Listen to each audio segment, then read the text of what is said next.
श्रोता प्रेमियों, मैं राम सागर शास्त्री आप लोगों के समक्ष रखने जा रहा हूं एक प्रसंग, हरदौल चरित्र। देखिए कि ओरछा नगर में किसी समय नृपवीर सिंह का शासन था। रहती थी प्रजा प्रसन्न सभी, इतना सुंदर संचालन था। ओरछा नगर में महाराज वीर सिंह का शासन था। वीर सिंह धर्मनिष्ठ, प्रजाभक्त और न्यायी राजा था। उसके शासन काल में प्रजा बड़ी प्रसन्न थी। वीर सिंह की रानी बड़ी सुंदर, सुशील और पतिव्रता थी, जिसका नाम देव कुमारी था।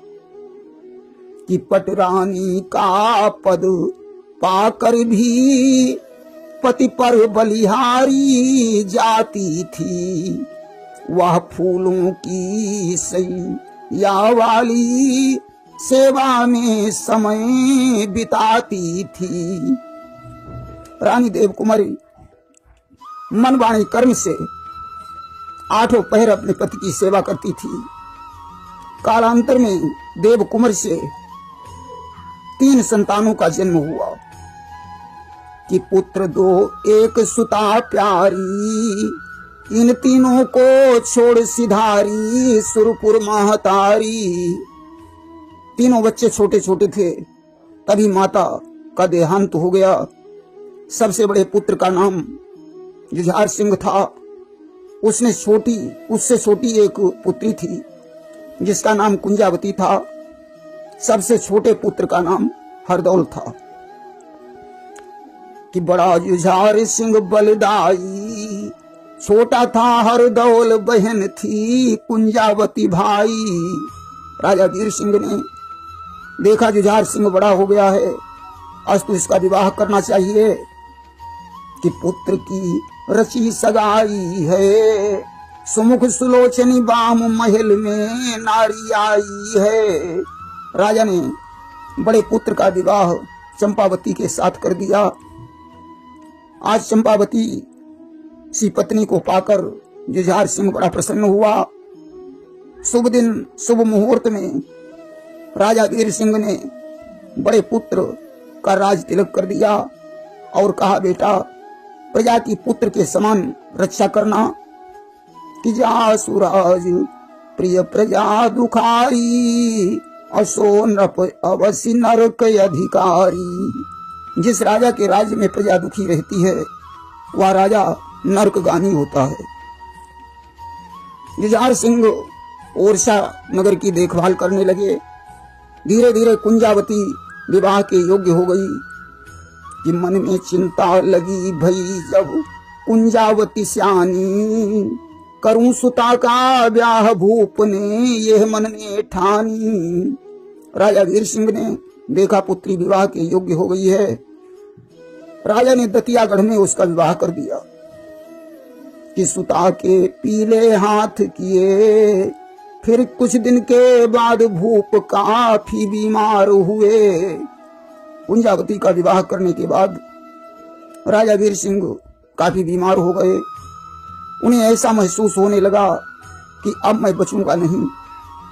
कि लड़ी सांसों की टूट रही, चलना दूभर हुआ जीवन की आशा छूट गई। राजा ने आज अपने पास जुझार सिंह और बहू चंपावती को बुलाया और उन्हें समझाया कि बहू बेटा को बुलवा के वीर सिंह महिपाल बचन यों बोले समझा के। वीर सिंह ने कहा, अब मेरा आखिरी वक्त है, हरदौल सबसे छोटा है, तुम दोनों उसका पालन पोषण करना। कि कुंवर हरदौल सौंपता हूँ, रखना इसका ख्याल भार यह सर पे रखता हूँ। इसकी देखभाल करना तुम्हारी जिम्मेदारी है। आज इतना कहकर वीर सिंह ने अपने प्राणों को छोड़ दिया। अब तो महल में हाहाकार मच गया। भूप का मृतक कर्म करने के बाद चंपावती अपना पुत्र समझकर हरदौल की देख रेख करने लगी। जुझार सिंह भी हरदौल से बहुत प्रेम करता था कि पाला पुत्र समान दिवर को प्रमुदित हो भौजाई। समझ रहे हरदौल यही है जन्मदात्री माई। हरदौल यही समझते थे कि मुझे जन्म देने वाली माता यही है। कि होते होते हरदौल कुंवर अब कुछ दिन में होशियार हुआ। आ उठे सगाई वाले भी शादी के योग्य कुमार हुआ। हरदौल विवाह के योग्य हो गया। विवाह वाले आने लगे। हरदौल अपना विवाह नहीं करना चाहते थे। उनकी सोच थी कि मैं लक्ष्मण की तरह अपनी भाभी और भैया की सेवा करूंगा। अब तो जुझार सिंह चिंता में डूब गए। उसी समय हरदौल को एक दुष्ट सेवक ने भड़का दिया कि महाराज मेरी खता माफ करना, जो सत्य है मैं वही बता रहा हूं। हरदौल का तुम्हारी रानी चंपा के साथ अवैध संबंध है, इसलिए वह विवाह नहीं कर रहे हैं। कि सुने ये शब्द तो नृप का कलेजा थर्राया। खत्म दरबार कर महलों में शीघ्र ही आया। जुझार सिंह ने दरबार समाप्त कर दिया और महलों में पहुंचा। आज रानी ने देखा राजा बड़ा गुस्से में है। पूछने लगी कि क्यों चेहरा गमगीन है, क्या है रंज मलाल। अपनी प्यारी से कहो प्रीतम दिल का हाल। हे स्वामी, आप इतने दुखी क्यों दिखाई दे रहे हैं? जुझार बोला, ये तुम मुझसे पूछ रही हो? इस शादी की बातें सुन सुनकर खुशियां सब लोग मनाते हैं। कारण क्या है? हरदौल कुंवर शादी को शीश हिलाते हैं। अरे शादी का नाम सुनकर तो लोग बड़े प्रसन्न होते हैं। क्या कारण है जो हरदौल शादी नहीं करना चाहता है? कि तू सदा पक्ष लेगी उसका, कारण वह तुझको प्यारा है। अंदर से नाता और बना, बाहर से और नजारा है। तू हरदौल के पक्ष में है कि वह शादी न करे। कारण यह है कि तेरा हरदौल से अवैध संबंध है। कि कुछ है अवैध संबंध तेरा, इस कारण दया बिचारी है। जग की नजरों में भाई है, लेकिन तू उसकी नारी है। संसार की नजर में तो तू भाभी है, परंतु अंदर से पति पत्नी का संबंध है। आज उसने हाथ में कोड़ा उठाया और कहा कि चंपावती रानी को उसने कोड़ा लेकर धमकाया है। देखिला जहर उस देवर को ऐसा आदेश गहाया है। जुझार सिंह ने कहा, रानी अगर तुम्हें अपनी जान प्यारी है तो भोजन में जहर मिलाकर हरदौल को खिला दो। रानी मजबूर हो गई कि पत्थर की छाती करी हो मन में लाचार। देवर को देना जहर लिया हृदय में धार। आज बेचारी चंपा ने पुत्र के समान हरदौल को जहर देना स्वीकार कर लिया। आंखों से आंसू बह रहे हैं, भोजन बना रही है, परमात्मा से प्रार्थना कर रही है, हे प्रभु मुझे माफ करना। जिस बच्चे को मैंने पुत्र के समान पाला है, आज मैं उसे जहर देने जा रही हूं। आज जुझार सिंह ने भोजन में जहर मिलवा दिया और कहा, हरदौल के लिए पत्र लिखो कि तुम्हारी भाभी तुम्हें भोजन के लिए बुला रही है। चंपा को पत्र लिखना पड़ा। पत्र आंसुओं से भीग गया। जैसे तैसे पत्र बांदी को पकड़ाया कि विवश चंपा ने फिर बांदी से पत्र भेजा है। कहीं सागर की आयो वज्र का कलेजा है। आज हृदय पर वज्र धार कर चंपा ने पत्र देकर बांदी को भेज दिया आज भाभी का पत्र पढ़कर हरदौल प्रसन्न हो गया, तुरंत चल देता है। जिस समय चलने के लिए तैयार हुआ उसी समय सामने से छींक होती है।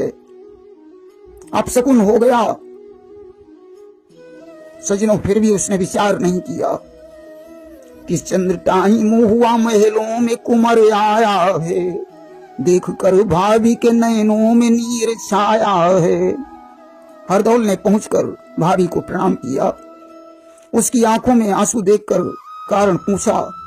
भाभी ने कहा, पुत्र मुझे क्षमा करना, मैंने अपने हाथों भोजन में जहर मिलाया है। हरदौल ने कहा, भाभी कोई बात नहीं, दुनिया में कोई अमर नहीं है, अच्छा होगा आपके हाथों ही मर जाऊं। आज 1-2 ग्रास ही खा पाया था, बेहोशी आने लगी, गिर गया। उसे महसूस होने लगा कि अब मैं बचूंगा नहीं। आज भाभी से कहने लगा कि बस भाभी हम तो चले, मेरी जय हरि नाम, भैया से कर जोड़ कर कहना मेरा प्रणाम। मैं आपको नमस्कार करता हूँ, मुझे हर जन्म में तुम्हारी जैसी भाभी मिले।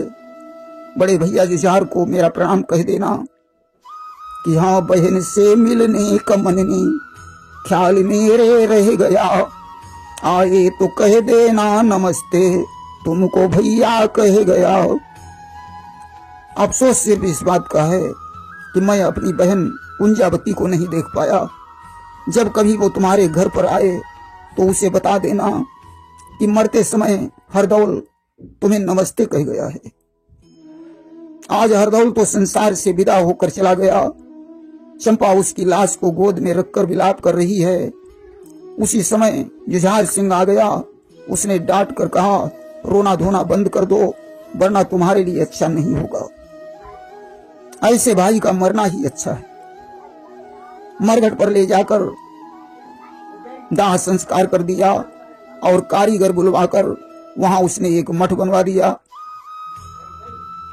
सजनों, हरदौल के मरने की खबर जिस समय कुंजावती को मिली, वह जुझार के महलों में पहुंची और उसने भाभी से पूछा कि हरदौल की मृत्यु कैसे हुई। भाभी ने सारी कहानी बताई। कुंजावती ने जुझार से डांट कर कहा कि ओ हत्यारे, ओ बधिक, ओ पापी चंडाल, कहाँ गया भैया मेरा, बता मुझे तत्काल। अरे हत्यारे, तू भाई कहलाने के लायक नहीं है, तूने मेरे छोटे भाई को मार डाला। जुझार सिंह ने सोटी पकड़कर कुंजावती को महल से निकाल दिया। कुंजावती आज रोती हुई दतिया को वापस चली गई। धीरे धीरे कुंजावती की पुत्री सयानी हो गई। उसके विवाह का दिन निश्चित हो गया। आज भात का न्योता देने के लिए बेचारी जुझार सिंह के पास गई। जुझार ने कहा, तेरा असली भाई तो हरदौल था, उसी के पास जा, वही भात पहना सकता है, मैं तेरा भाई नहीं हूं। आज अपमानित होकर कुंजावती मरघट पर पहुंची। मटिया के सामने खड़ी होकर विलाप करने लगी कि मां जाए भैया मेरे, दर्शन दीजे मोई, तेरे बिन हरदौल अबो दिल को चैन न होई। हे भैया हरदौल, मुझे दर्शन दो, अन्यथा मैं तुम्हारे थान पर अपना प्राणांत कर दूंगी। किया ही भरेंगे, सिकवा करेंगे, प्राण तजेंगे हम, थान पे तेरे बिरन, थान पे तेरे बिरन। अश्रु बहेंगे, चुप न रहेंगे, गम न सहेंगे हम, थान पे तेरे बिरन, थान पे तेरे बिरन। कि देख तमाशा जग का मैंने सारा लिया, भैया तेरी बाहों का सहारा लिया। भात को न्योता देने तुझको आई हूं मैं, शादी की खुशियां दिल में लाई हूं मैं। ब्याह सुता का परसों होगा, न्योता देते हम, थान पे तेरे बिरन, थान पे तेरे बिरन। आज कुंजावती की पुकार सुनकर थान से आवाज आई कि बहन जाओ भवन मैं भी अवश्य आऊंगा, ब्याह के रोज तुम्हें भात मैं पिन्हाऊंगा। हे बहन चिंता मत करो, मैं तुम्हें वचन देता हूँ, भात पहनाने के लिए मैं जरूर आऊंगा। कुंजावती वापस चली गई। इधर हरदौल ने एक मित्र सेठ को सपना दिया कि पश्चिम दिशा में जो सूखा तालाब पड़ा हुआ है उसमें खजाना गड़ा है, उसे खुदवाकर तुम मेरी बहन कुंजावती को भात पहना देना। सेठ ने वैसा ही किया। कुंजावती ने कहा, नहीं, मैं तब तक भात नहीं पहनूंगी जब तक हरदौल नहीं पहनाएंगे। कि भात कुंजा ने नहीं उसके हाथ से पहना, तभी हरदौल की आवाज आई है बहना, मैं तो मौजूद हूँ खंभे की ओट देख जरा, पहन ले भात तू सन्मुख ही हूँ मैं तेरे खड़ा। उसी समय आवाज आई, बहन भात पहन लो, मैं तुम्हारे सामने ही हूँ। कुंजावती को आज खंभे में भैया नजर आने लगा। खंभे से जाकर लिपट गई। अब तो विवाह संपन्न हो गया। कलेवा के समय वर ने प्रतिज्ञा ले ली कि जब तक मामा हरदौल कलेवा नहीं खिलाएंगे तब तक हम किसी के हाथ से कुछ नहीं खाएंगे। अब तो बड़ी समस्या बन गई। आज तो हुआ क्या कि 5 मुहर दे बनिज जमाई को मुस्काया वह रंग भी ना, अब तो भोजन करो ये कह के चले अपना मार्ग लीना। हरदौल ने 5 स्वर्ण मुद्राएं भनिज दामाद को प्रदान की और कहा भोजन करो। इसके बाद उनकी छाया अंतर्ध्यान हो गई। आज बड़ी प्रसन्नता पूर्वक कुंजावती की पुत्री की विदाई हुई। प्रेम से बोलिए वृंदावन बिहारी लाल की जय।